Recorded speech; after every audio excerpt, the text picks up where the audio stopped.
What is your job title, and what do you do here on a daily basis? Okay, fair enough. Job title is Associate Director for Employer Services.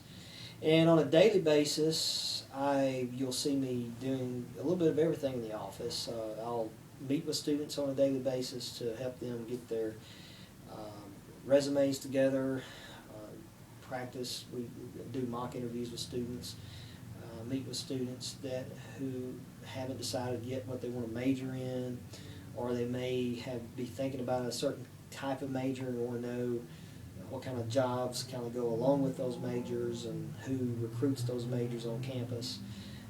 I'll meet with those students. I'll also, anything that you see on campus as far as if there is an employer that's coming to campus for a career fair event, an information session, a meeting with faculty, or any of our, I'm sorry, I already said that, career fair events. And also to do, a lot of them will do interviews on campus. All of that is set up through our office for the most part. So kind of have my hands in several different areas here in the center. Well, so how do you specifically help students find a career they're interested in? I think that starts more on our development side. The Career Center is basically we say we have two sides, but we're a small center, so we all are cross-trained, and all of us do a little bit of every thing that we can do here in the office. But when you say that, to make sure a student is happy in their major, it kind of starts on their development side. So if a student walks in and says, I don't know really what I want to do, or I have this major I'm thinking about changing, but I'm not sure, we'll start meeting with those students, and through different kinds of assessments that we offer here, or through consultation. Sometimes we don't have to do the assessments, but if we do the assessments, which is more likely that we will do that in a case like that, the student will take the assessments and they'll come back in for follow-ups, and we'll interpret the results of the test that we give them. And usually after they've taken a test and they've met with us on a couple of occasions, they have a better idea of what things they're interested in. And it's all about a student knowing what they're interested in, knowing how to get information about those occupations, and then understanding, okay, these occupations I have interest in, but what major would I have to have in order to do those things? Mm-hmm. So then we focus in on majors, and we'll refer students to different faculty. We'll refer students to people in the community that have those jobs so that they can get information about it from people who actually do it or shadow them. So there's a lot of different things that we do. So what age year do you suggest that students start attending the Career Center for help? We encourage them to, we try to get, as a career center, we try to get into the freshman classes as much as possible just to advertise our services.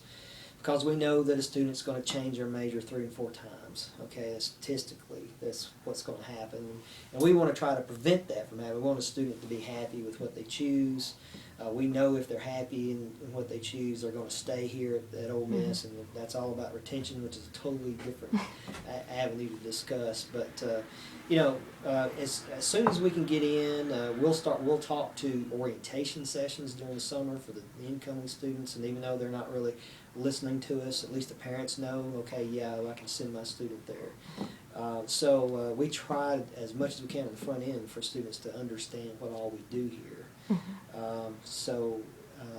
I get asked all the time, well, when should I attend a career fair? Well, come on your freshman year and start learning the companies that come to these functions, start networking with our recruiters, because they'll remember who you are. You'll start building that rapport with them, and then hopefully you'll get an internship your sophomore summer, your junior summer, and hopefully those internships turn into full-time opportunities for you.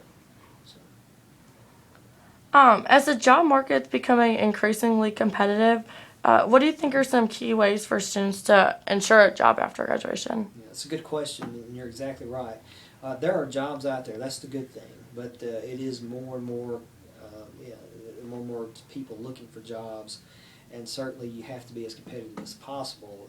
Number one, you need to do well in school. You need to keep your GPA as high as you can. I'm not going to say you have to have a 4.0, but generally what I see is when employers screen applicants, usually there's a 3.0 screen out.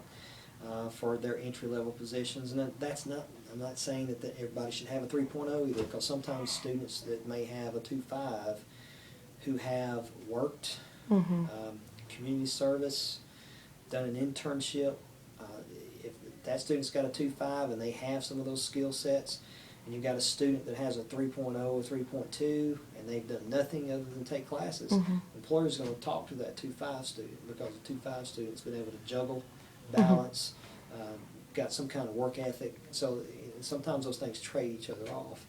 So to be competitive, a student needs to do as well as they can in a classroom, but they need to seek things like internships. You know, I mentioned the sophomore year, and that's kind of, a lot of students do that's early, but if you can do one, you have to do one. You almost have to do an internship now. We talk to our employers, almost 90% of them say we want students to have done something other than take classes. We want them to have done an internship or had a part-time job, relative work experience. Okay, that's what sets a student apart from another student.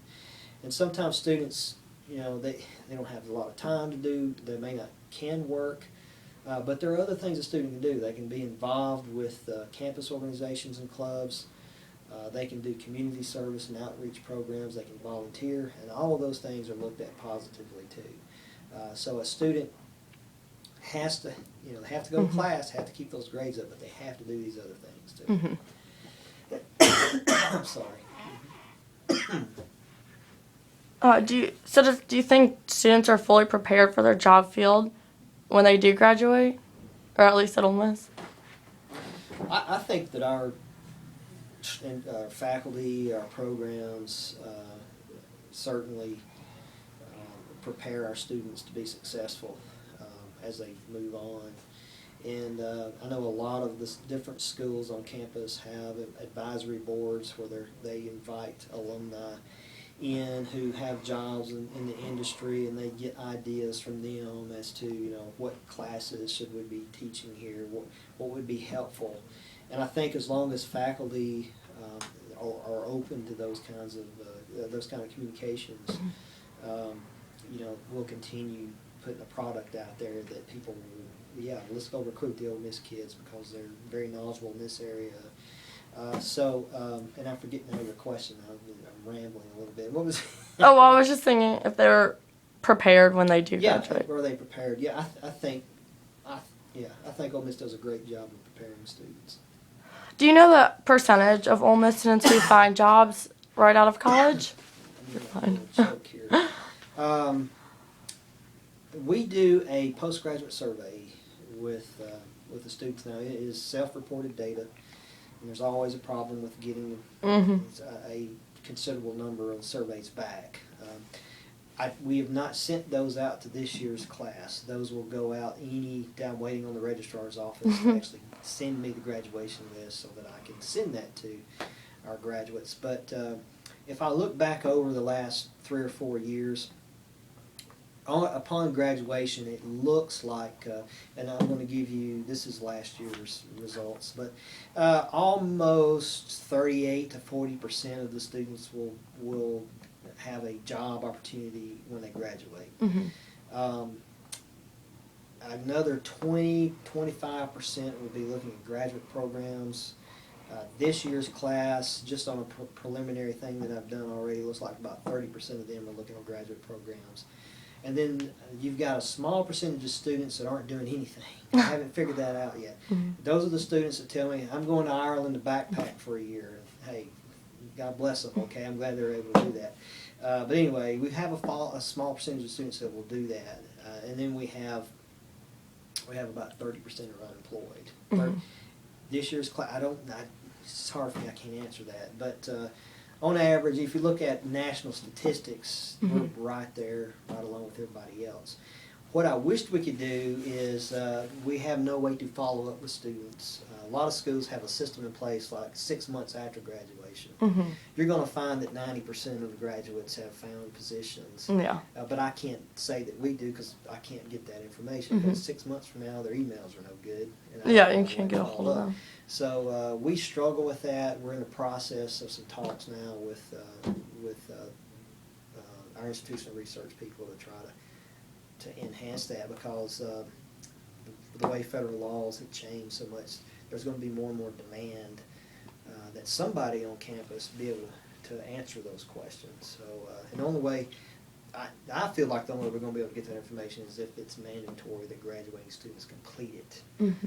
So whether or not we're willing to be able to go that far, I don't know, but I don't know how else we're going to get that information. Well, I don't know if you have this information at all, but have you